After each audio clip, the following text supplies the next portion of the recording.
नमस्कार। पिछली कक्षा के अंदर मैंने आपको दिखाया था कि पीयूष जो है यात्रा कर रहे थे और उनके टिकट में कौन कौन सी सूचनाएं लिखी हुई थी। उन सूचनाओं को पढ़कर हमने कुछ प्रश्नों के उत्तर दिए थे। इसी प्रकार आज भी मैं आपको एक टिकट दिखाने वाली हूं और उसमें नीचे जो जो प्रश्न दिए गए हैं उनके उत्तर आपको भरने हैं। तैयार है आप लोग? क्योंकि टिकट देखना अब आप सीख गए हैं। देखिए यहाँ पर टिकट आपको पूरा दिया हुआ है जिसमें कौन कौन सी सूचना लिखी हुई है। इस टिकट के अंदर सूचना लिखी हुई है पूरी, पीएनआर नंबर लिखा हुआ है, इसमें कहां से कहां तक जाना है वो लिखा हुआ है, गाड़ी संख्या लिखी हुई है, तारीख लिखी हुई है, किलोमीटर लिखा हुआ है और जो है कितने लोग जा रहे हैं वो लिखा हुआ है। इसके बाद किस क्लास में यानी कि किस श्रेणी में, ट्रेन के किस डब्बे में ये इनकी बुकिंग है ये लिखी हुई है, कितने साल के वो हैं, कौन सा उनका कोच नंबर है, ये सारी चीज़ें इस टिकट के अंदर लिखी हुई है। अब इस टिकट से हमें जो नीचे प्रश्न लिखे हुए हैं उनके उत्तर देने हैं। देखिए यहाँ पर प्रश्न है आपका, यात्रा की दूरी कितनी है। तो यानी कि कोई किलोमीटर में लिखी होगी वही आपकी क्या होगी, यात्रा की दूरी। तो देखो इस टिकट के अंदर यहाँ लिखा हुआ है यात्रा की दूरी कितने किलोमीटर है, 1589 किलोमीटर है। तो यहाँ पर मैं लिख दूंगी 1589 किलोमीटर जो है यात्रा की दूरी है। ऐसे आराम से हम इस टिकट को देख के सारे जवाब लिख सकते हैं। अगला प्रश्न देखिए यहाँ पर है कि यात्रा की तिथि क्या है।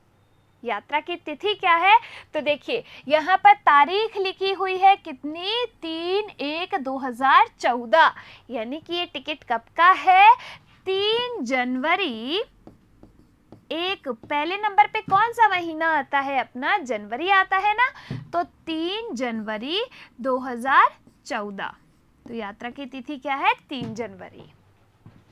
अगला प्रश्न देखिए, टिकट द्वारा कहां से कहां तक की यात्रा की जा सकती है। तो ये टिकट कहां से कहां तक का है, हजरत निजामुद्दीन से लेके पुणे तक का। तो यहाँ पर क्या आ जाएगा, निजामुद्दीन से हम कहां तक जा सकते हैं, पुणे तक जा सकते हैं इस टिकट से।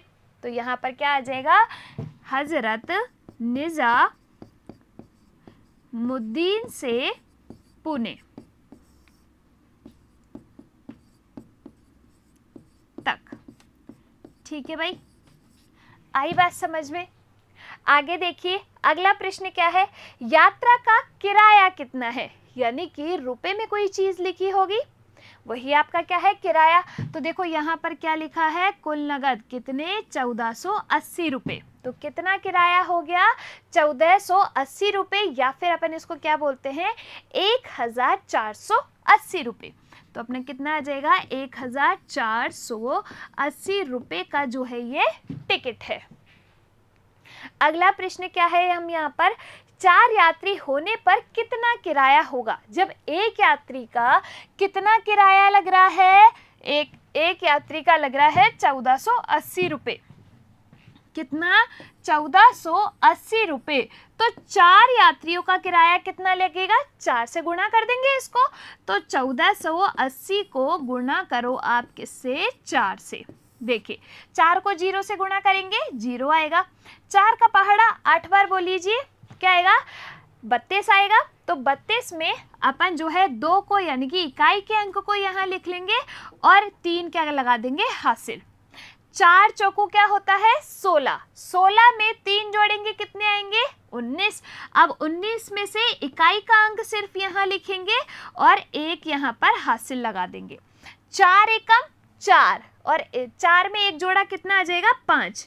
तो आपके 4 लोगों के कितने रुपए लगेंगे, 5920 रुपए लगेंगे। तो मैं यहाँ पर लिख सकती हूँ 5920 रुपए। लिख सकती हूँ, नहीं लिख सकती हूँ, आई बात समझ में। तो इस तरीके से आप कुछ प्रश्नों के उत्तर दे सकते हैं टिकट देख के। अगला प्रश्न है अब आपका, टिकट का पीएनआर नंबर क्या है। तो देखो टिकट का ये पीएनआर नंबर यहाँ पर लिखा हुआ है, इस नंबर को आप यहाँ पर लिख दो, कितना है, 272-532, यानी कि 5325792। तो ये क्या है आपका PNR नंबर है।